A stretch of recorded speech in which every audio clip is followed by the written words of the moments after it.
Amazing Grace. We'll sing a song first. If you know the song Amazing Grace, we'll sing this song before we get our Sunday school started, our adult Sunday school. Amen. Amazing Grace. Amazing Grace.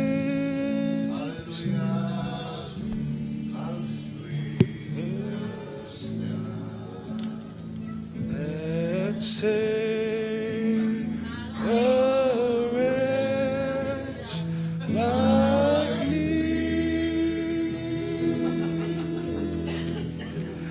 I once was lost, but now I'm found. Was blind, but now I see. Thank you, Lord Jesus. Thank you, Father, that you bring us here to this morning, Lord God. We thank you for another day of breath, Lord Father Jesus. That it's not our breath, but it's the Holy Spirit that is within us, Lord God. We ask, Lord Father Jesus, everything that we say that comes out of the mouth today, Lord, may glorify your name and your name only, Lord God. No flesh that will be glorified today, Lord Father. And we ask that your people will unharden their hearts and listen to your word, that the seed may fall on good soil. We thank you for your word. We thank you for what you're doing. We ask you to continue to be with the Unstoppable Church as we move forward. In Jesus' name we pray. Amen. Amen. Amen. Amen. Today I wanted to speak about something that we've been going through the last 1 month. We had a Sunday school or youth program, then we had a Sunday school kids program after it, and I just think the church is in a good place. They're moving forward. Amen. I believe that we have the elders here, we have the elders who have led this church for 20 years or 25 years plus, that they're in the right mind, they got their minds right to lead forward this charge with the next second generation taking over. Amen. And we believe that from second generation to your kids, they're going to take over too. And that's the third generation, then the fourth generation, fifth generation. Amen. Because we know how to bring up the kids of God. Hallelujah. Turn to the person and say to you, are you there? Are you there? Amen. My title simply today is you need to decide. You need to decide who you are for yourself.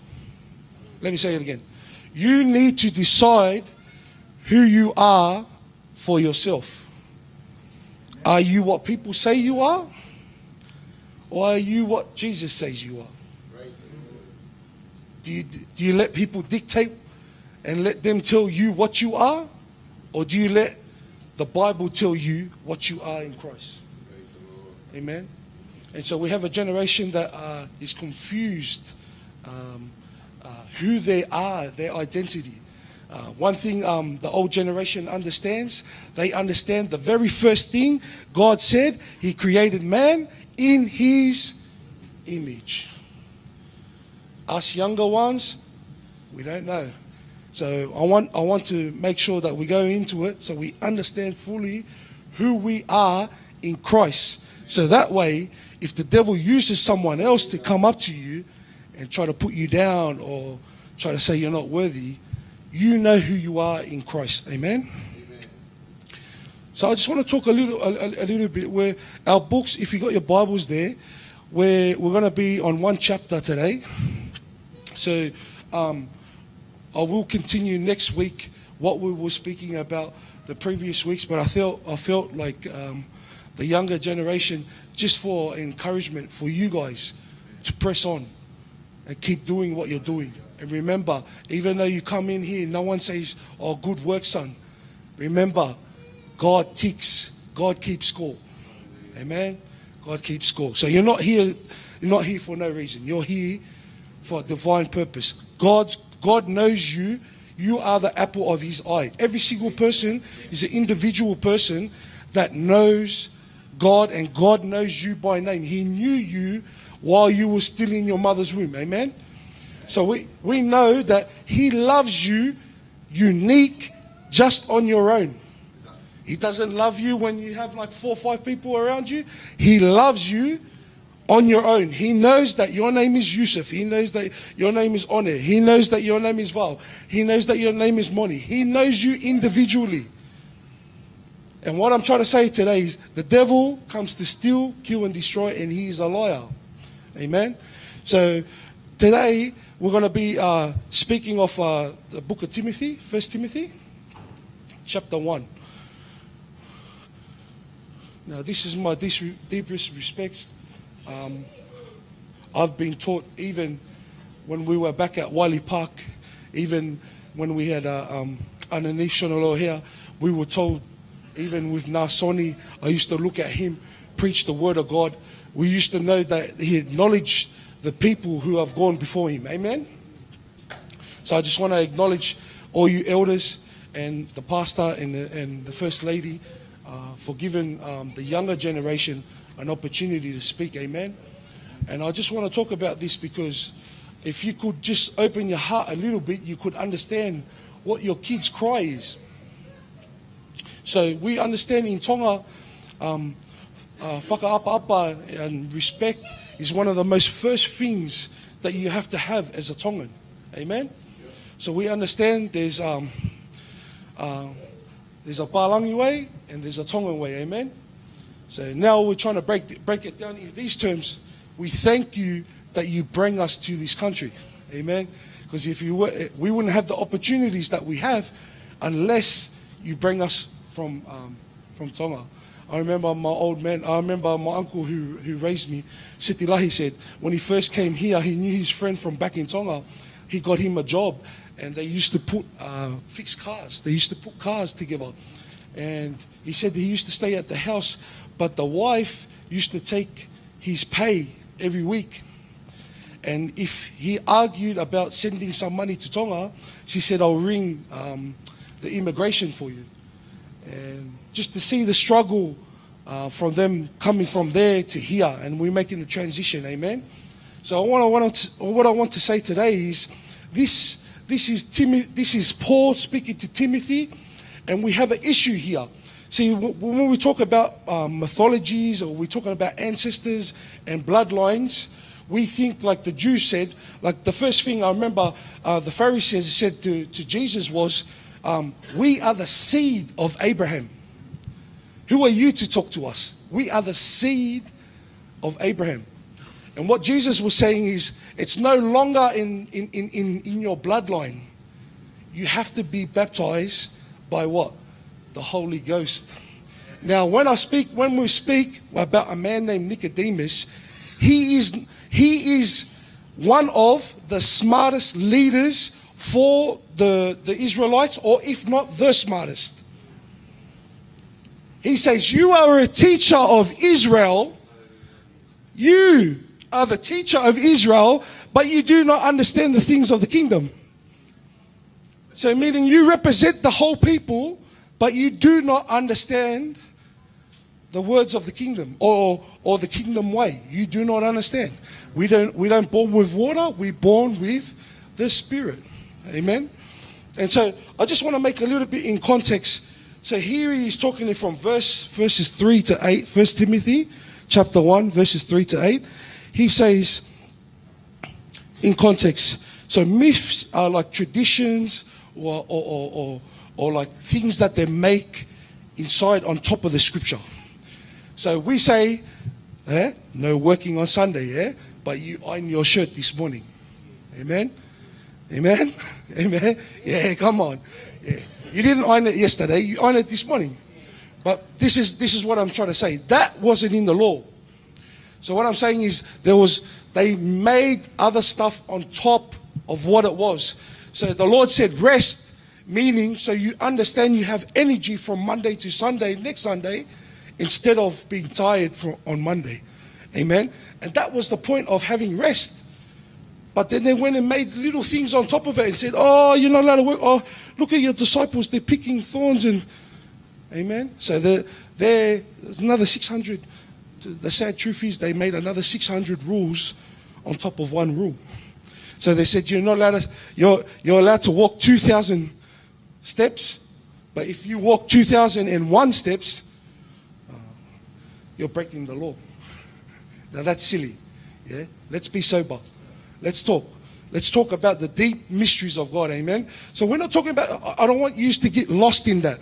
Like when he says, those mysteries, they keep talking about it and stuff like that. But we know in our Tongan culture, we know the father's elder sister, the whāu is the most important, yeah?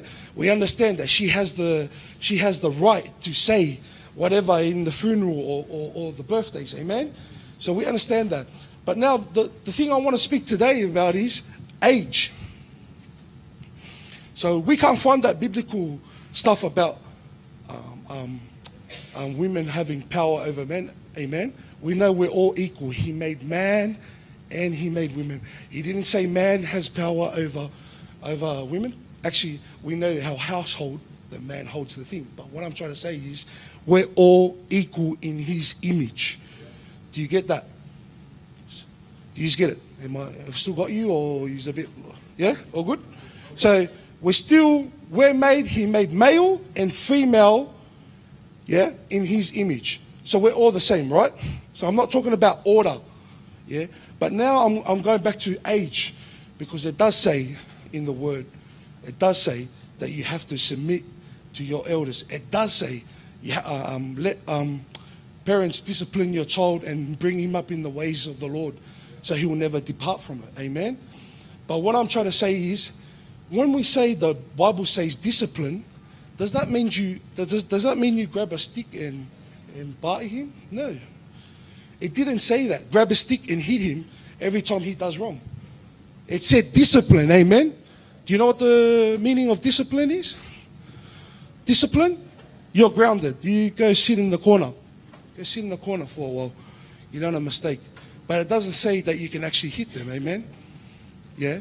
Because God is love, and love does not do that. Amen? So this is what I want to go into a bit deeper. I want to go a bit deeper because it says here, Paul says that they despised Timothy. They despised Timothy. Now, this word despise is more worse than hate. Despise is like, I hate you and I do not feel like you are worthy. So it's more worse. He's a little kid. Yeah? Amen? And then some of us believe in here. See, this is why I'm getting real now. And remember, this word doesn't just cut you, it cuts me. Amen? So we're trying to get into the deep stuff of God, the strongholds that hold us back from making growth and being fruitful. Amen? So I'm trying to talk here. So just bear with me. I haven't got to the point yet. So despise is worse than hate.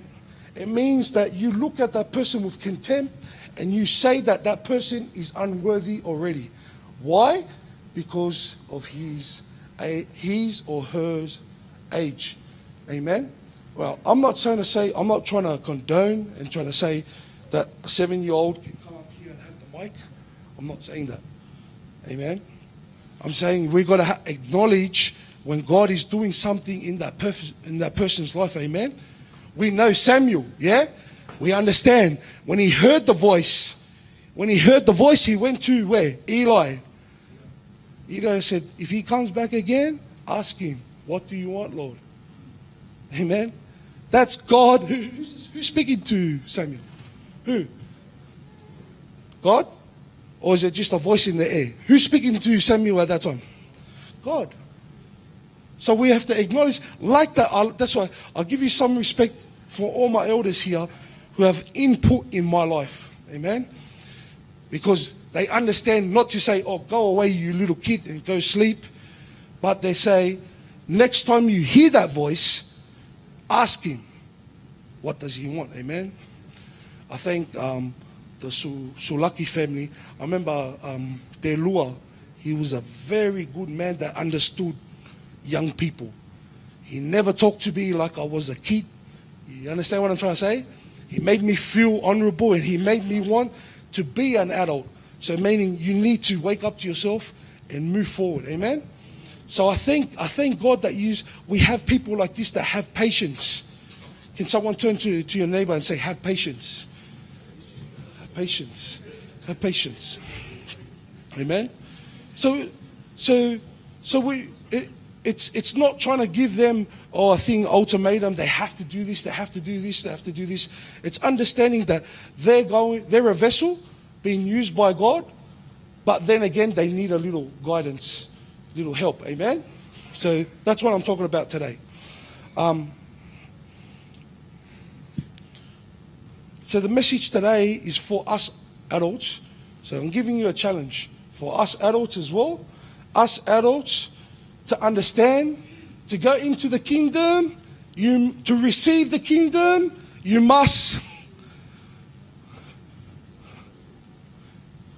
To receive the kingdom of God, Jesus says in Luke and Mark, he says, to receive the kingdom of God, you must receive. So you receive the kingdom like a child, like a kid. Amen. You cannot enter unless you receive like a child. Meaning, if we say that we've already made it to the destiny, we have failed. You understand what I'm saying? We say we don't have to learn anymore. We understand everything there is about church, everything there is about Jesus Christ. So there's no more revelation. So we say, oh, we don't need to listen to that voice. Amen? That's what I'm trying to say. We're not supposed to give up learning. Even when you're older, the Bible says, the old men will dream dreams. Amen? And the young men will have visions. Amen? So this is what we're getting at. This is what we're getting at. We're making a little dialogue here, not a debate. I know us Tongans. If you don't agree with me, I'll kill you. Amen? If not, I'll turn off the microphone. Turn the microphone off and wait for him outside. Amen? No, not this. We are different people. Amen? Yes, we know some Tongan brothers, they will do that. Hallelujah. But us here that have been baptized with the Holy Spirit, we don't fight flesh. It's not an external thing. It's an internal thing. What I'm talking about. This is what I'm talking about. You know the awakening? The awakening, once you understand who is inside you, you will fear nothing. And Jesus Christ says, what? He says, you will do greater things than me. That's Jesus Christ in the flesh, in human form. He's saying, you will do greater things than me. Now, why does he say that? Because in the human form, Jesus Christ cannot be over Asia, over America, in Australia at the same time. But with the Holy Ghost inside your heart, written on your hearts, when he's in your heart, he can do anything. So the Holy Spirit now, he sees what you see. Amen. Now, I want to talk about stuff. We can't save. You're saved one day and then you're lost one day. You're saved one day, then you're lost one day. If that was the case, mate, don't come to church. Because you understand, when you're saved, that seal there, no one can take that from you. No one. Even if you went and committed murder today, you understand you still are saved. But you still have to answer for those sins that are the rest of the. Amen. So we have to understand this. We have to balance that awakening inside your heart. So it's no longer, we know, we always talk about the temple. The temple's not here. The temple is in you. Hallelujah. So let's read this scripture.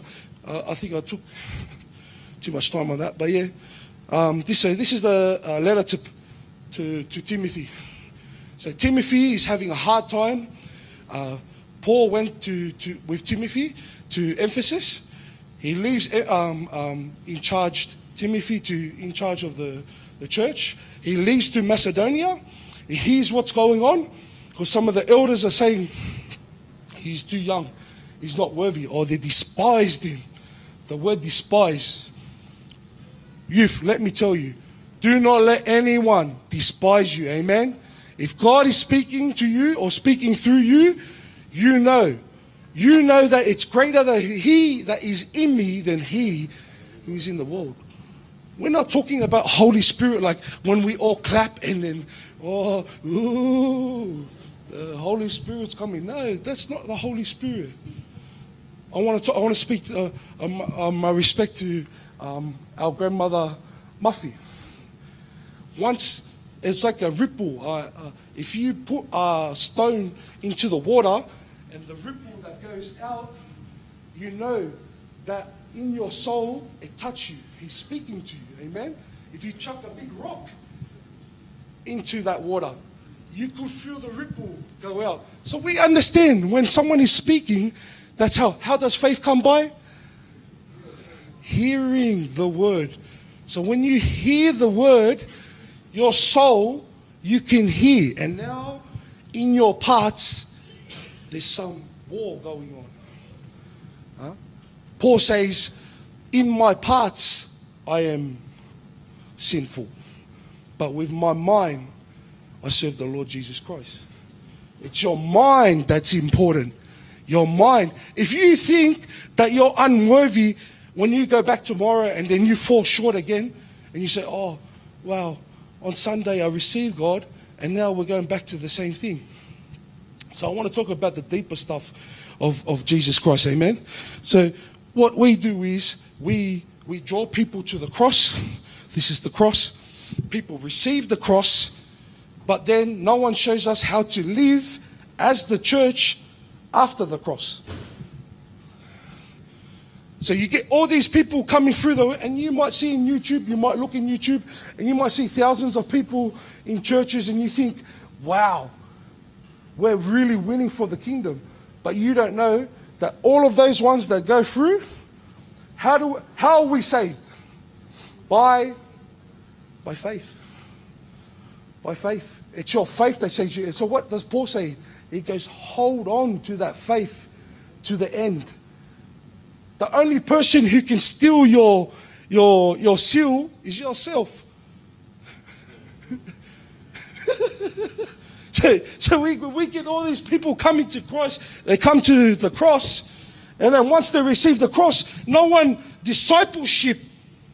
There's no discipleship here to tell these people how to live as the church after the cross. Amen. So that's what we're talking about today. We're talking about the awakening inside your heart. There's a saying for teachers. Once the student is ready, the teacher will appear. Once the student is ready, the teacher will appear. But if the student is not ready, the teacher will not appear. Amen. So that's what we're talking about today. Once you know who you are and you know who's your daddy, no one can take that away from you. Amen? So let's get into this. It's really quick because I've been pretty slow with this. 1 Timothy chapter 1. So we'll go straight to verse 3. It says, when I left Macedonia, I urged you to stay in Ephesus to stop those who were teaching contrary to the truth. Verse 4.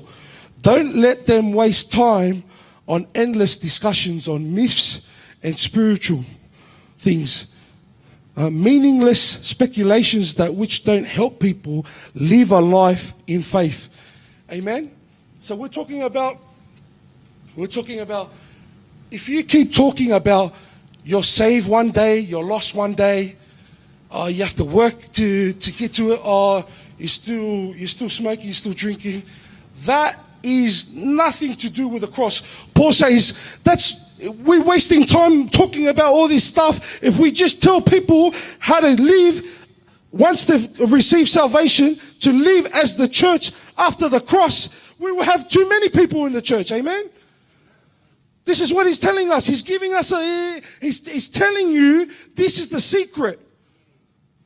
This is the secret, not to tell people, because let's get down to this verse. All right. How can I tell you what's in your eye if I can't see with my eye. But some of us say, oh, but this eye is good. This eye is okay.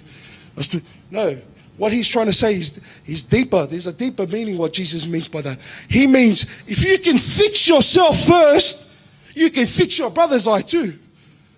That's what he's saying. But you have to fix yourself first. Yourself.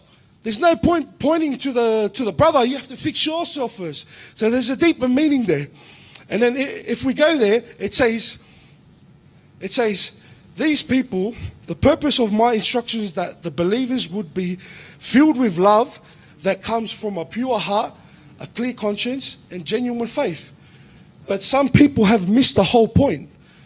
They've turned away from these things and spend their time on meaningless discussions. They want to be known as teachers of Moses, or the law of Moses, but they don't know what they're really talking about. Even they speak so confidently. Verse 8. We know that the law is good when it is used correctly. Jesus said, he didn't say abolish the law. He didn't say abolish the law. He said, I'll fulfill the law. But he says, if you want to know how to fulfill the law, you have to love God with all your heart, all your soul, all your mind. That's the new, see? In Deuteronomy, it's love all your heart, soul, but there's no mind there. Now, Jesus says, there's mind in there. Mind, and love your neighbor as you love yourself. And then of these commandments, these two commandments, hangs all the law and prophecies. Amen? So if you can do that, you can do it all. Hallelujah. So now I want to talk about deeper stuff. So this is Paul. He's telling Timothy, do not be discouraged from those who despise you. Amen. Remember Timothy. Remember those who laid hands on you. The apostles who laid hands on you. Remember the calling on your life, Timothy. Now, I don't want to tell this because I keep it to myself. But there's been 5 times I've been asked to speak in 5 different locations. 5 times someone has approached me and started prophesying over me. So there was one time I went to school, I think it was the 2nd week, 3rd week. The lecturer on there, the lady just came up to me and she said, you will be like a Barnabas and you will interpret scripture to those of Apostle Paul. You will interpret scripture of Paul to people who do not understand it. Amen? Then we went to a Chinese church in Hurstville. My wife was with me again. As soon as I'm about to walk out, a lady just comes running out. She says, the Lord has told me something. Can I speak to you? I said, yeah, that's all right. She said, you will be like a voice. She said, don't hold back what God has given in your heart. And you will be a voice. You'll be like an arrow shot through darkness. Amen? And then, so I was like, oh, okay. I don't see anything in it, really. And then I went to New Zealand for the AOG Tongan conference, amen? We went to New Zealand and then we go to, what do you call this, Christmas lights at the park. Me, Paula, Nia and Emma, and Atalanga. Old Atalanga. Love her. God bless her, sister. Anyways, we went to the park and there was a prayer tent. And as I'm walking with Nia, this lady comes running up to me and she says, I need to speak to you right now. Right now. So I dropped my bags, went to there, and she said, I've had this dream 2 weeks in a row at my house about a man taking us across the river. And we get across the river successfully. And then I'm like, yeah, okay, I understand that. Yeah, that point. She said, I was supposed to preach this to my congregation. She's a first lady as well. So her husband was the Fijian Favakal. And she was a Samoan first lady, I think. And then she said, I was supposed to tell my congregation the dream that I've been having for 2 weeks. But as soon as I saw you, God spoke to me. I heard that voice. Everyone say channel. Everyone say channel. If you can hear the internal things instead of the external things, you will know the voice of God, amen? Like some people, they say, oh, what do you mean? Do you mean it's like some voice? This is Michael, my glad son, who I'm well pleased with. No, it's not that. I believe the same calling that Noah had when he was in the mouth of the whale. Amen? I believe Jesus Christ is the person who was born of a virgin named Mary. Amen? I believe those things. I believe in the prophecies to help build the body of Christ. Amen? I'm not one of these people who just, oh yeah, we believe some stories of the Bible, but we don't believe the whole Bible.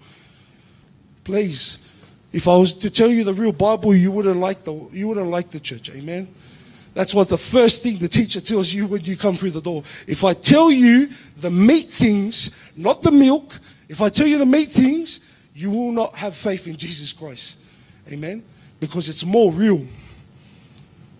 See, we believe all these fairy tales and then we say, oh, is Jesus really come from a virgin or not? There's a bit of doubt there. Yeah? It's either you believe that he is Christ made from a virgin or you don't. You believe you're saved or you don't. You believe you're saved one day and you believe you're lost the other day. And so your mind is double-minded. And what does Paul say? Double-minded people is what? Huh? Double-minded. Can a double-minded person ever make a decision? No. So either you are in Christ or you're not in Christ. Amen? So we want to get to this deeper part of Paul. Paul says, my son. Now this is a personal letter to Timothy. It's like a father to son letter. And he says, you've come from a good house. Your mother, your grandmother were two Jewish women of the faith who brought you good and shaped you good into Christ. And he goes, you have forgotten who laid hands on you as well. You've forgotten the calling upon your life. Amen? You have forgotten. You're not. Let me remind you. Yeah. Let me remind you what God's called upon your life, Timothy. All right. So Paul says, you've been brought up in a good home, and you're complaining, and you're saying you're scared, and you're fearful of course these older people who are telling you that you are not worthy. He goes, let me tell you my testimony. This is Paul. Let me tell you what God's done for me. What he has done in me. I thank Jesus Christ the Lord who has given me the strength to do this work. He considered me trustworthy and appointed me to serve him, even though I used to blaspheme the name of Jesus Christ. I persecuted his people, but God had mercy on me because I did it in ignorance and unbelief. Verse 14. Oh, how generous and gracious our Lord was. He filled me with faith and love that comes from Jesus Christ. Verse 15. This is a trustworthy saying, and everyone should accept it. Christ Jesus came into the world to save the sinners, and I am the worst out of all them. I am the chief. I'm the chief sinner out of all of them. Why? Because I used to kill people, kill Christians. Had a phone call this week, a lady, because there's a job at the college that they want me to do, but every time, when you do, say a job for government, there's still that like a tag there that says what you used to be or what you used to do. And I didn't have to disclose that to the college I didn't have to tell the college what I've done, because that's confidential. That's what happened in my past. I didn't have to tell them, but they didn't have to give me the job either. So they can either you tell them, either you tell them, or you don't get the job. Really, that's how it is. So I got a phone call from this lady from the High Court, and she said, how come in this blank part you did not say anything about your criminal activity, your charges? what you've done in the past. And then she brought out a charge and she said, you chased a lady on Marrickville Road with a 9mm and her husband, and you shot the husband in the pub and chased the lady back to her car and shot at the lady inside the car. Now, imagine my mind, what I'm thinking. I'm like, I'm a new creation. And she said, what? I said, I'm a new creation. Just like, this guy is a psycho. He's a hippie Pentecost person or what? I'm a new creation. She said, well, that's not good enough. Hallelujah. Yeah, this happened like 16 years ago, 15 years ago, something like that. Yeah, I don't know, 13 years ago. And anyways, I said, look how far God has brought me today.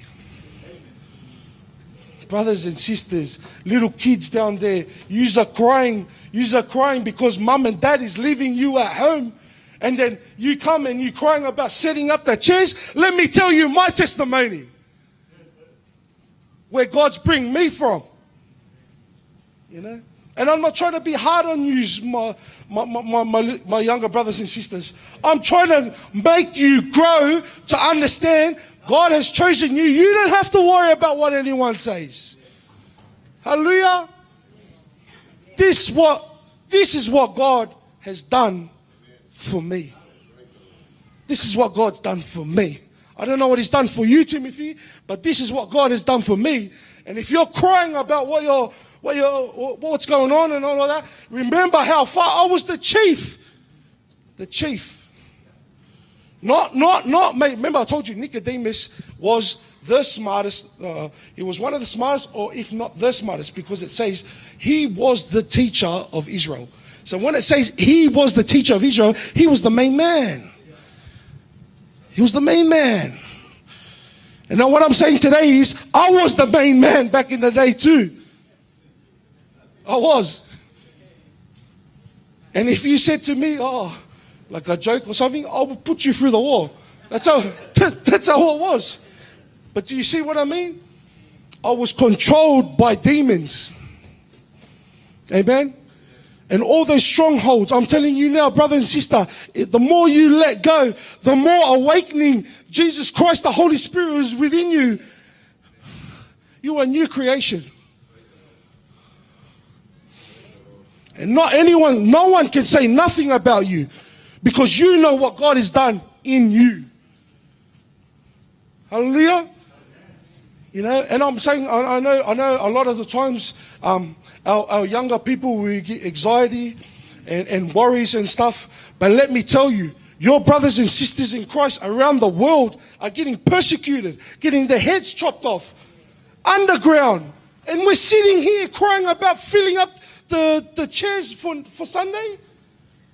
Oh no, leave it for the ushers. Let the ushers clean up. That's not the way to say, young people. You don't tell the ushers to clean up.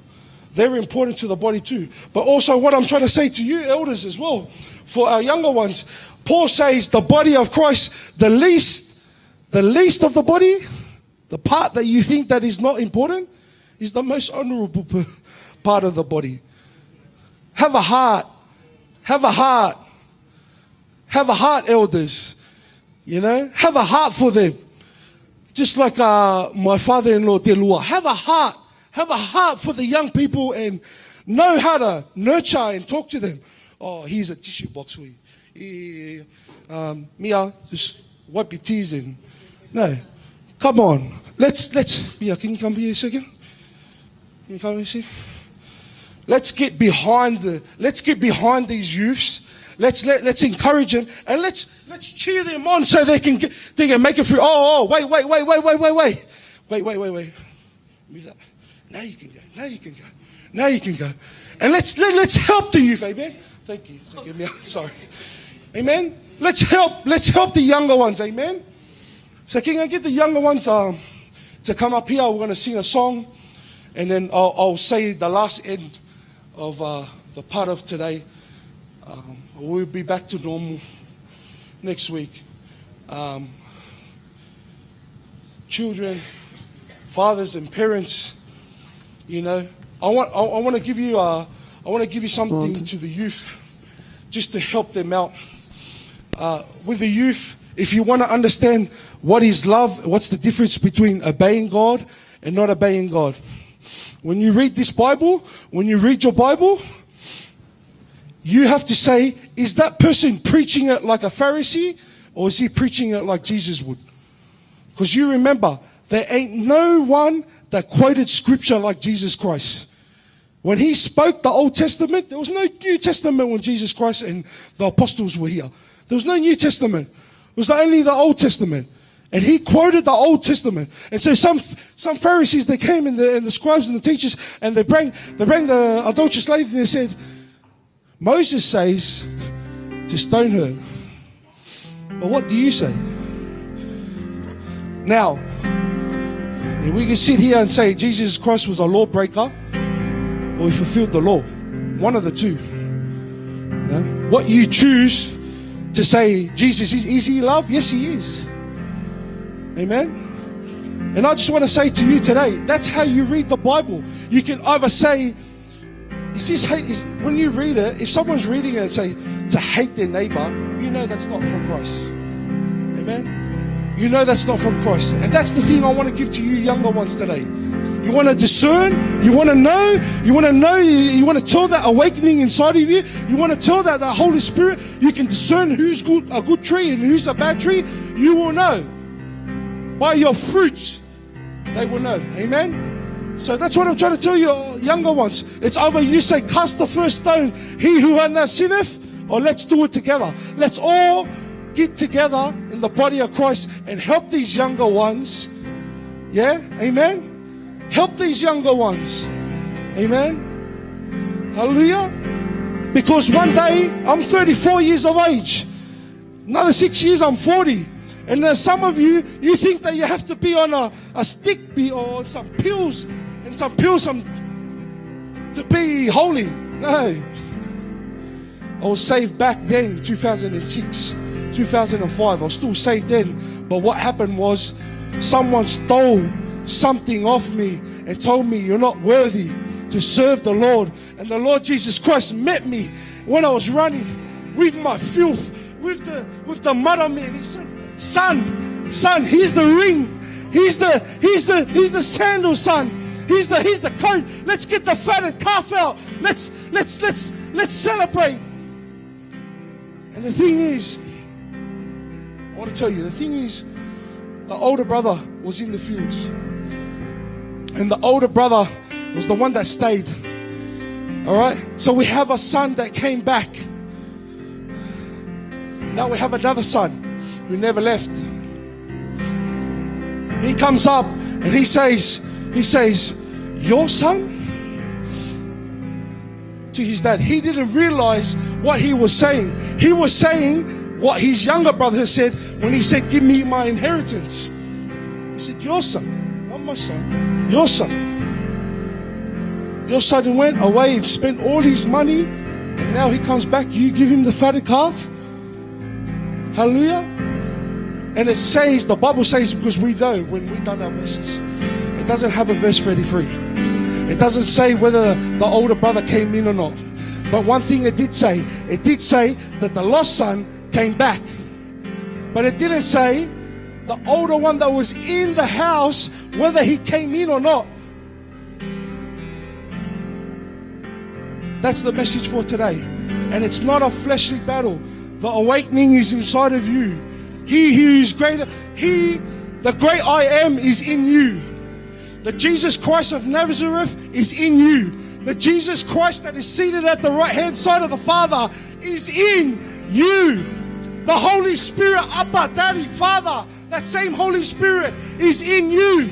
He said, greater who is he who's in you than he is of the world. Amen. And I just want us to realize you're not nobody. Christ is in you. Go back home, read your Bible. Don't let someone come and tell you what the Bible is. I always challenge my youth. If you don't believe what I say, go back and read it and then come challenge me.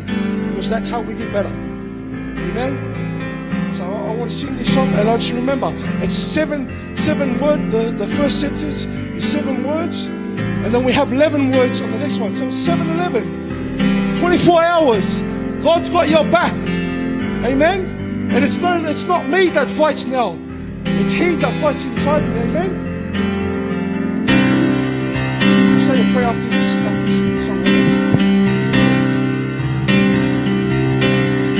This is how I fight my battle. This is how I fight my battles. This is how I fight my battles. This is how I fight my battles. This is how I fight my battles. This is how I fight my battles. We stand up, church. This is how I fight my battles. That same Holy Spirit, He hasn't left this house. That same Holy Spirit has been here 24/7. He's been in you. He's came here before you came here. You don't have to walk in the door and pretend, oh, Sunday, it's a holy day. No, He never left you. He was been living with you when you were in the car. He still loves you. He saved you. When He saved you, always saved. This is how I fight my battles. This is how I fight my battles. This is how I fight my battles. It may look like I'm surrounded, but I'm surrounded by you. It may look like I'm surrounded, but I'm surrounded by you. It may look like I'm surrounded by you. It may look like I'm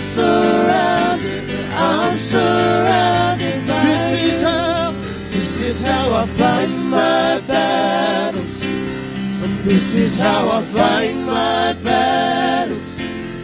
This is how I fight my battles. This is how I fight my battles. This is how I fight my battles. Oh, this is how I fight my battles. Jesus, this is how I fight my battles. And this is how I fight my battles. Tamai mau whamalo, mau whawheta i gade kare. Kano hinga ko wholofola. Mori eiki ko whinangalo ia eiki. Kano hinga ko e ui ko ke whai ka te mau tolu. E dai milahi mau whenga ke mau whai e tau i mau sino whakai kakano mo yanga i mau whakakaukau tangata. Kano hinga pe ko e malohi. Whawheta i kono hinga ko e lau maari e maa oni oni a whina. Whaki mai ka te mau tolu. Ke mau whamalo po mau whawheta i he koia ku tau maa ki mau tolu. O moe ki na ke hanga tuku ki mau tolu ke mau whai ai hori pa moe whirio i ho mau kakano mo mau whakakaukau whakai tangata tuku ho lau maari e ko ia ku ke omi ka te ki mau tolu e iku lele ia ia tau te mau whai e hoko koe koto tāpua ki e mau mo ui i he tau o ku kau e awhionai mau whakawhetai kono ngako sisu kalaisi e mo ui o ne whakaliliu ai ki mau tolu e he nau ki he nau o te mau te nofo i e ane awhi mau sio ki a pompong pa mo amana ki lelei ke mea lelei ko ka te mo ki mau to na mai ko mau tu e ho ko ni tu ke pe he pe fo ki me tala vo mo fine mu e mau loto ma ke he ki nau tolu ko eni e taimi o ko fina ngalo ke teu ia e nau mo ui e te ke nau sio ki nau tolu he tau i ho nau ko nga e tamai tuai e foki mai e afiona ke maua ho fa nau ko e mau formalo ke te ko tamai tapu ki na mai mo e mai kolo ko e ka vesinia ngawe ko tuku ka te kinau ko no tokanga i kina e mau whanau tuku. Mau whakawhetai, mau whamalo, tatake i peho lau maari e na mo ui. E oa na ngata heni, kai hoko lelei atua i pea ngau lelei. Kono vahe to tono o whawhawhai e uafa o sisu kalai si. Amen.